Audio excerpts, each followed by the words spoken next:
તો દક્ષિણ ગુજરાતમાં ધોધમાર વરસાદની હવામાન નિષ્ણાત અંબાલાલભાઈ પટેલે આગાહી વ્યક્ત કરી।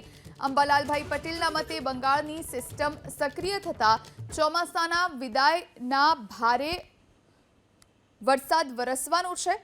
તેમાં પણ દક્ષિણ ગુજરાતમાં મુશળધાર વરસાદ વરસશે। 5 થી 10 ઇંચ વરસાદ ખાબકી શકે છે અને નવરાત્રિની શરૂઆતમાં પણ વરસાદ પડી શકે છે। શરદ પૂનમના દિવસે પણ વરસાદી માહોલ રહેશે। તો અમદાવાદ, ગાંધીનગર અને મધ્ય ગુજરાતના વિવિધ વિસ્તારોમાં વરસાદની અંબાલાલભાઈ પટેલે આગાહી કરી।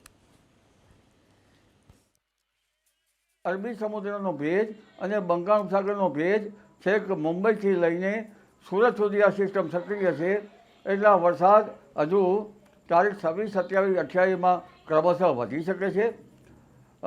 હજુ પણ દક્ષિણ ગુજરાતના કેટલાક ભાગોમાં 8 થી 10 ઇંચ કે વધુ વરસાદ થવાની શક્યતા છે।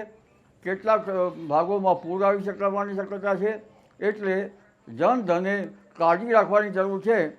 અને આવા સંજોગોમાં હવામાન ખાતાની નોંધ પ્રમાણે ચાલવું ઈષ્ટ રહેશે। વળી આ વરસાદ તો આવશે, પણ સાથે સાથે વીજ પ્રપાત, વીજળીના કડાકા અને ધડાકા વધુ થશે। એટલે જાણે મોટા બોમ્બ ધડાકા થતા હોય એવા વીજળીના કડાકા થશે।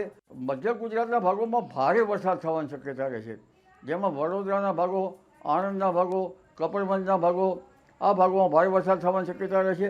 ઉપરાંત અંકલેશ્વર, ભરૂચ, જંબુસર એ ભાગોમાં પણ વધારે વરસાદ થવાની શક્યતા છે। આ ભાગોમાં ભારે વરસાદ થવાની શક્યતા રહેશે। પાદરા વગેરે ભાગોમાં ભારે વરસાદ થવાની શક્યતા રહેશે।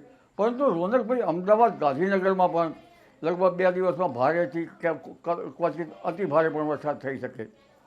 પંચમહાલના ભાગોમાં પણ ભારે વરસાદ થવાની શક્યતા છે। આજના દિવસમાં કોઈ ભાગમાં 1 ઇંચ, કોઈ ભાગમાં 2 ઇંચ વરસાદ થવાની શક્યતા રહેશે।